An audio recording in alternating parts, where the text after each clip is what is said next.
She creates noise. She creates noise. She's moving through the world with a powerful voice. She creates noise. She creates. She creates noise. She creates noise. Hi, you're listening to Sarah Nagurney, and welcome to She Creates Noise, a new podcast spotlighting women who power the music industry, coming to you from New York City. Now, if you don't know me yet, here's a little background. I'm a songwriter, producer, manager, educator, and mentor. I've written platinum-selling songs, had tracks on Grammy-nominated records, and released music on both major and independent labels. I've been a jazz singer, a jingle singer, toured with big bands, and became a pop artist, and I performed at festivals across the US, Europe, and Asia. These days, I focus on writing with and developing young talent.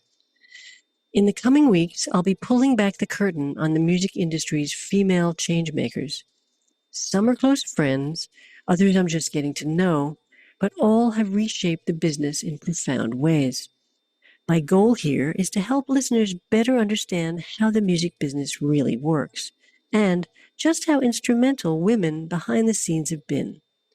You'll hear from both sides of the desk: artists, producers, managers, label executives, lawyers, women making things happen, often without the spotlight on them.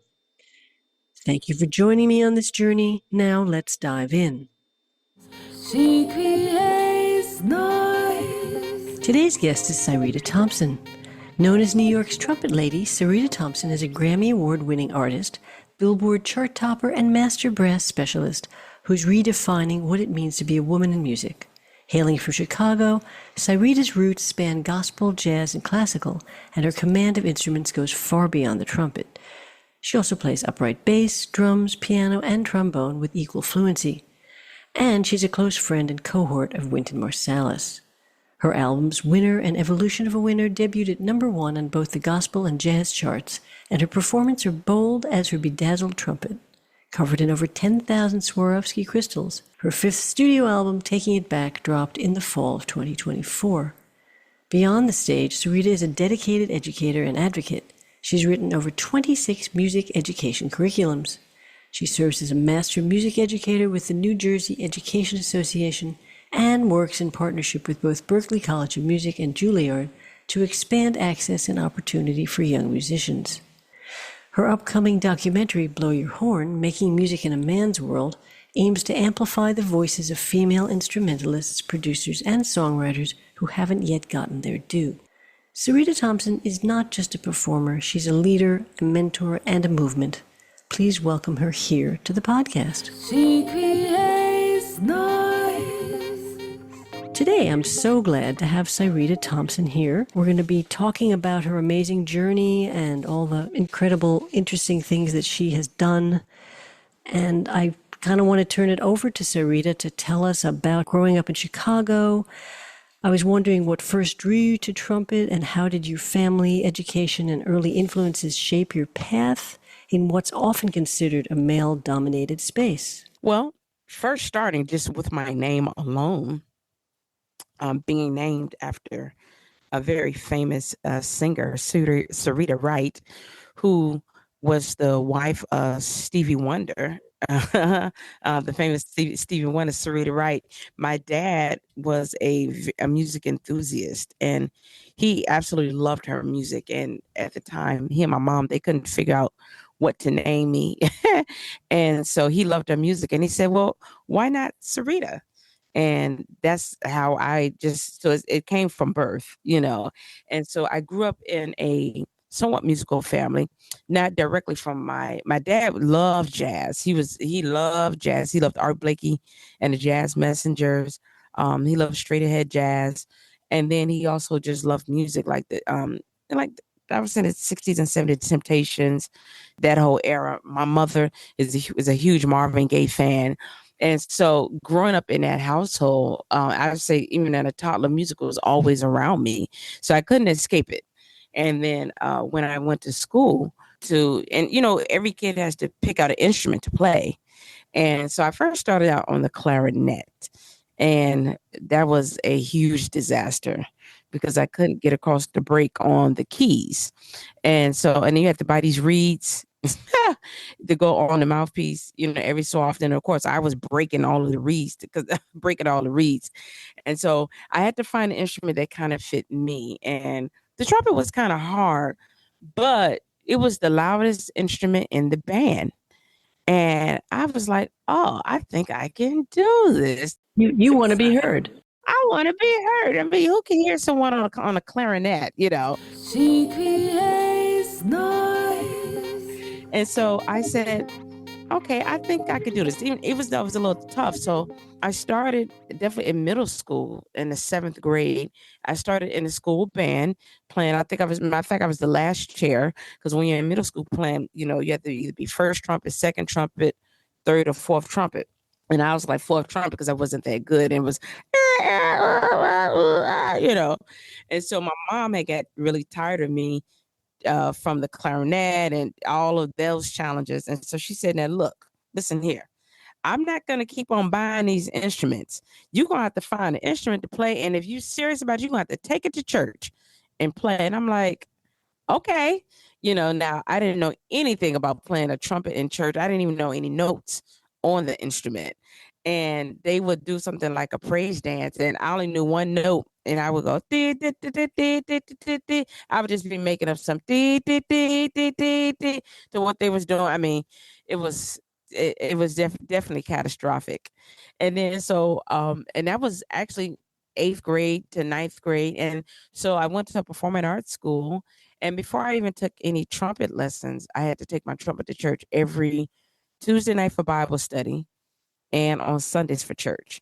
And I was sitting in the corner playing my trumpet in church with the organist and the drummer, and in the school band. And and at the time you really don't know what you're doing. I was just trying to be creative, but I started finding that I had a love for it, and I was somewhat good at it. And I was like, oh, if I do this, I can get better at it.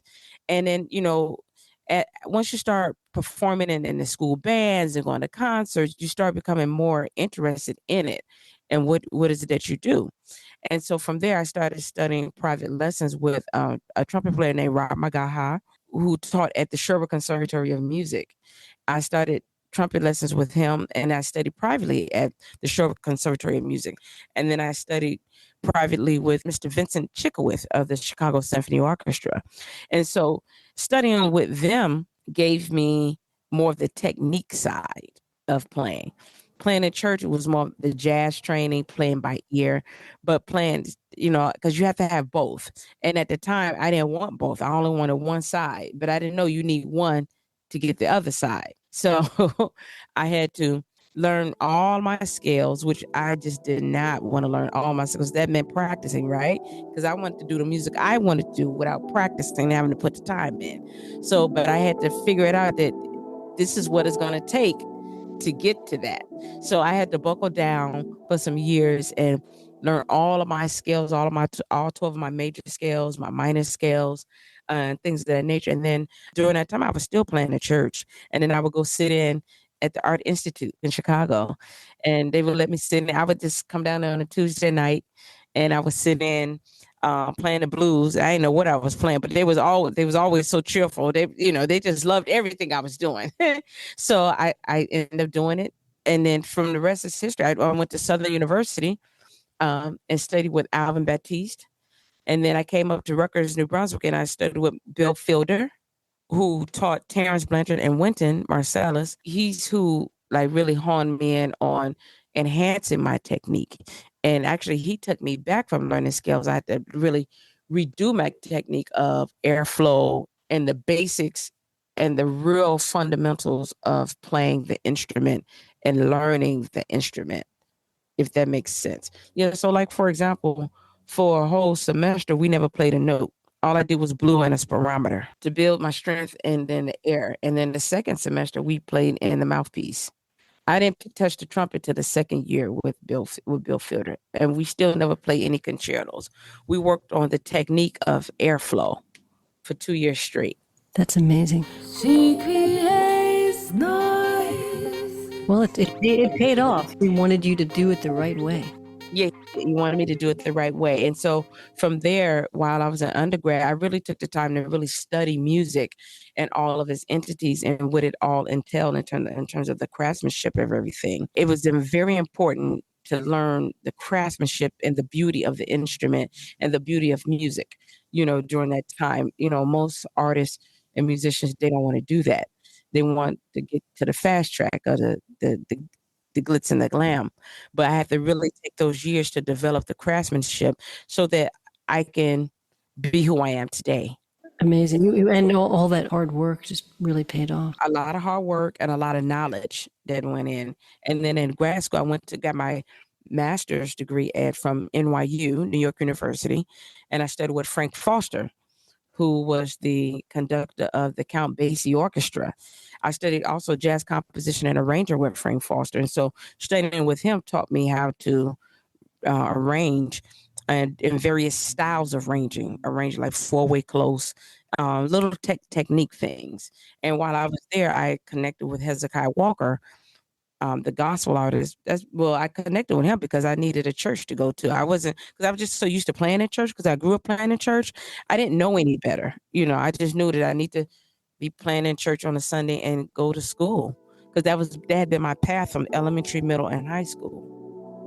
And so I just knew that path, and I knew that if I played in church and then went to school, I would be okay. That's amazing.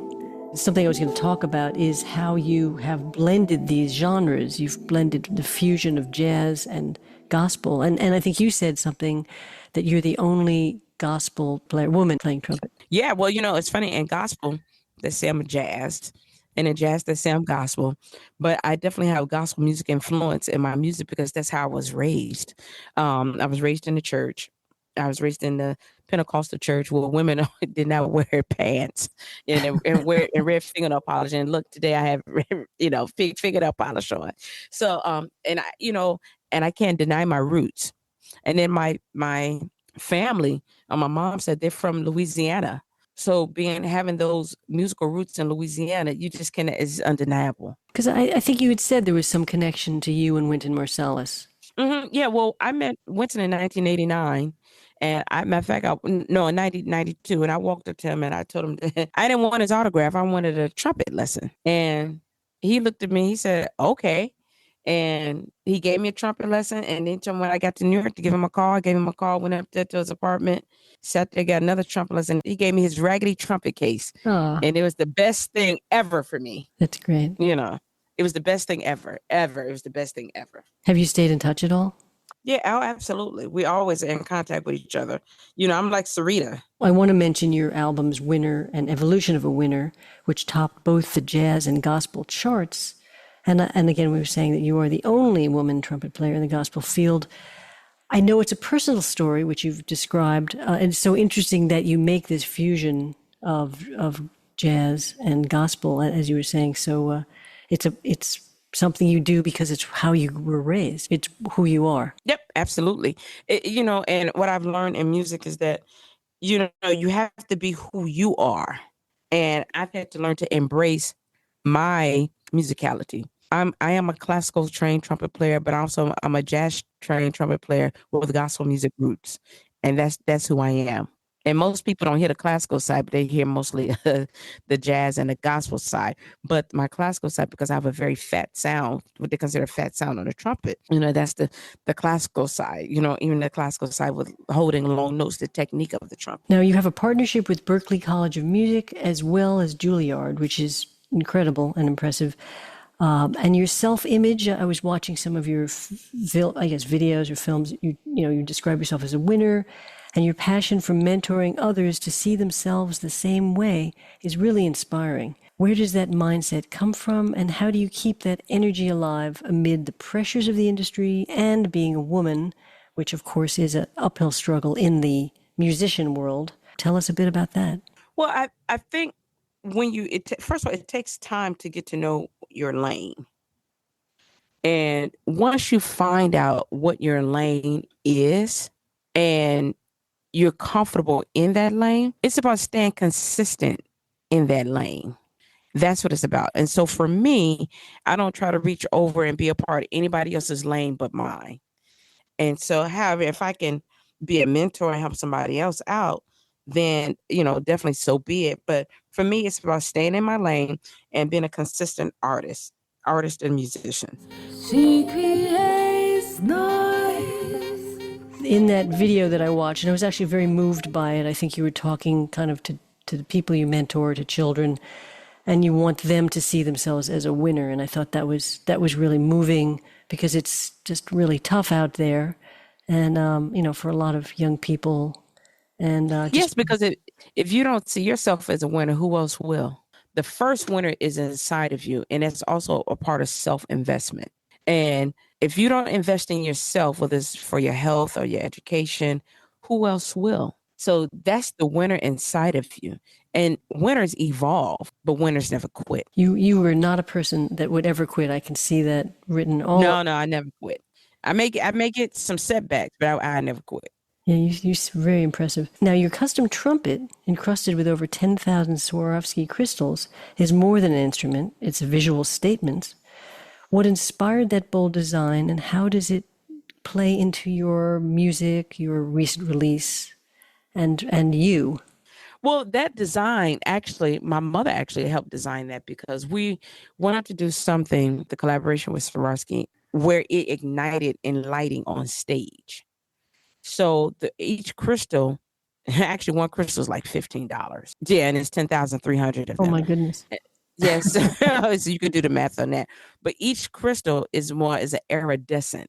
And so when designing it, I had to make sure that my hand was able to get through it, and that the crystals was not on it, but also it's a statement piece. And I wanted that statement piece to be something that reflected who I am. And I think we achieved that. And so are you taking that on the road with you, or was it more? My new release, With You I'm Born Again, is coming out on August 15th, and Blow Your Horn, Making Music in a Man's World, which actually is based upon the Swarovski crystal trumpet, Blow Your Horn. So Blow Your Horn is based around the Swarovski crystal trumpet, blow your horn, things of that. So normally when I do television is when I pull out the Swarovski crystal trumpet. It's a pain to travel with, though. It's wonderful to have, but it could be like, with this Swarovski crystal trumpet. It's a blessing and a curse. And you have to be really careful with it, and it's very valuable, and it's. Oh, absolutely. And then, sometimes they want to throw it around or put it underneath the plane. It's like, no, this can't go underneath the plane. Then you have to take it out. Then it brings a lot of tension, that whole kind of a scenario. It's unusual. I really want to see that. Is there a video of that? No, it's not on video yet. Because it hasn't been released to the marketplace yet. But I had it when we were at NYU. I had it on stage with me. Oh, okay. I don't know that I saw it, or maybe I didn't know what I was looking for. Yeah. But that was a great interview. Now, you're not just a performer. You've written over 26 music education curriculums and are now producing Blow Your Horn, Making Music in a Man's World, a documentary about women in music. With everything from your music and education work to your leadership position at Lincoln Center, how has your role as an educator and advocate shaped the stories you tell, both in the classrooms and on stage? Being an educator is a part of most people that play an instrument, the DNA, because it's the DNA of the instrument. And so it's just a part of who you are, because people like Terrence Blanchard and Winton have given back to me. It's my job to pay it forward. So it's a part of it. And most instrumentalists are educators. But for me, because I believe that education is a tool to success. It's not the only tool, but it is a tool to success.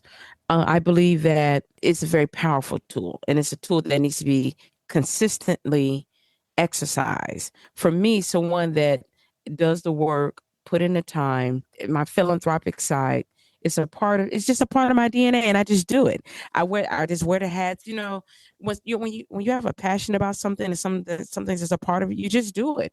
I have multiple sides. I have a documentary that I'm working on. I have my nonprofit, which is the Lady Trumpet organization, the Trumpet Lady Scholarship to the Grammy Camp, and then a school that I support in Louisiana. And then I also have Trumpet Lady Enterprises, which is me as an artist. Then I also just had Lady Trumpet Records, which is I have distribution through Universal Music Group. Well, we want to put all these links. You'll let me know all the links. I want to make sure that it's in the podcast notes. Yeah, I will. So yeah, for right now, Blow Your Horn is not out yet. It's currently being pitched. So that's not out in the marketplace, and I'm still in production with it. I have the trailer for it and things like that. But ladytrumpet.org is up, and Trumpet Lady Enterprises. Well, yes, I'm very interested in seeing that film. Now you have some upcoming shows. You've got one in New York City, Harmonizing Futures, which is music education for young girls, and another show I noticed in California also in September. Yes. So Harmonizing Futures is a fundraiser mixer, and I hope you'll be there. I'm definitely going to be. Yeah. And everybody else, come on along. Yeah, Harmonizing Futures is a fundraiser mixer that I will be performing at, and I will be hosting as a fundraiser mixer in support of my music education initiative. And it's from 6:30 to 9:30 at Lincoln Restaurant here on the iconic campus of Lincoln Center for the Performing Arts. And this is like it's just such a moment for me, especially being that I grew up there musically, because I was the little sister to Winton and all of those guys sneaking into the rehearsals at the David Koch Theater. And at the Met, I didn't have any money getting on the bus. So it's a full circle moment to be able to do something like that. She creates noise. And then September 28th, I have a big listening session mixer in Los Angeles, California. And so the location will be announced very soon. And I have it in 2 sessions, and I'll be performing as well. That's exciting. And I know you're in a leadership position at Lincoln Center. You're on the board, right? Yeah, on the board of the young patrons. And then also, too, we've just submitted for the first round of the Grammys With You on Born Again. We just submitted for the very first round, and best arrangement, instruments and vocals for the first round of the Grammy submissions. So we're very excited about that. I have a new music video With You on Born Again that's coming out with the great Tony Lindsay, the singer from Santana, and then also with the incomparable Tom Naziola, it's just a famous arranger. We went in and did a beautiful string arrangement of With You on Born Again. So that all comes out on August 15th on Universal Music. And you're the female. You're the Syreeta in that, I believe. I'm the Syreeta. I'm because I was playing. listening, I was like, wait a minute, that's Syreeta singing. Yes, of course. Yeah, that is me singing and playing the trumpet. That's full. There's full circle right there, right? Yes, there's full circle right there. I wonder if there's anything like fun or different that we don't know about you. Something I left out. Something you want to mention. Well, I'll give you a few fun facts about me. Most people don't know that I love cooking. I love to bake, and I love water aerobics, and I'm an avid runner. That's cool. Good for your health. Yeah. Yeah.